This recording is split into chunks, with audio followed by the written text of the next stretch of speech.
chybka, jo? Jasně. No, dívejte se, prostě já mám takový problém.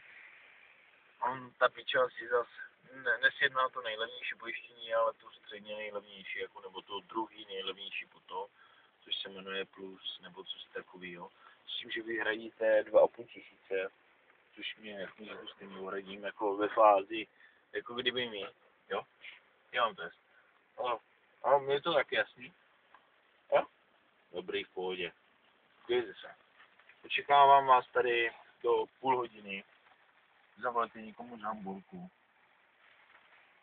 A teď mám tady na místě vyměnit polosu. Já zajedu klidně po tu šálku. A borec, který vymění za půl hodiny tu polosu, tak mu se jenom klidně 2 sekundy. 3. Vy chcete smlouva? Vy chcete smlouva? To nemyslíte vážně, 3 sekundy, to je málo.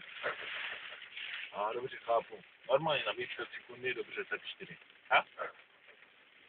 Jsme domluvení? Dobře, ale...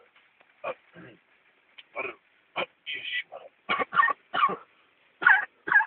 Já se mluvám. Je to 525. kilometr. 520. kilometr. Je to u města Orenburg, jo? Orenburg, no.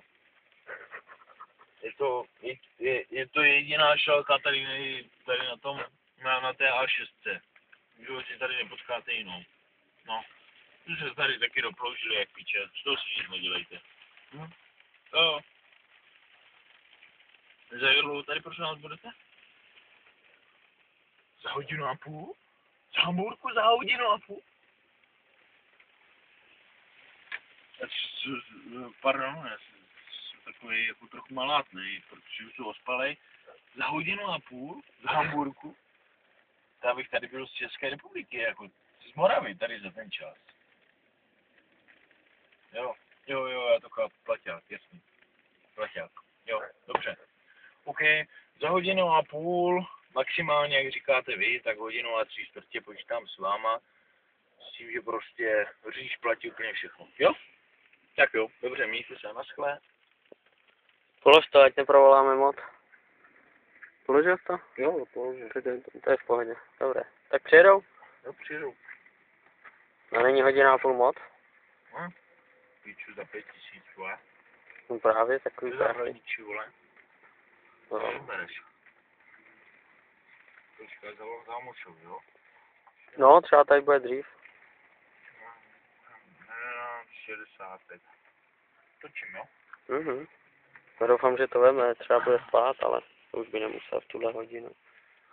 Kolik to hodin? To už by to mohl vzít. No zdár, ty vole, už nás tady berou policajti, vole, kurva. Už to tady domluvám s asistenčkou, vole. Ty kundy, vole, jsou pro nás schopní přijet za 15 litrů, vole. To je úplně píči, vole, já jsem jim řekl, jako, že to neberu. To nemá smysl, vole, za 15 líček, vole. Proč tě, za jak dlouho tady budeš? Ty teprve vyjíždíš teďka. Já? Vyjíždíš teďka. A jo, kurva, ty polosy. Ty budeš úplně... Já jsem ti říkal, kurva, ať vezmíš jenom tu jednu stranu, vole. Ta druhá to křižuje. Pardon. Ondrovi si udělal blbě, víš? Ondro, nech to. Jasně. Jo? No ty prosím tě na A6 první sjezd na šelku a zastav tady, jo? Díky moc. Jo? Zatím ahoj.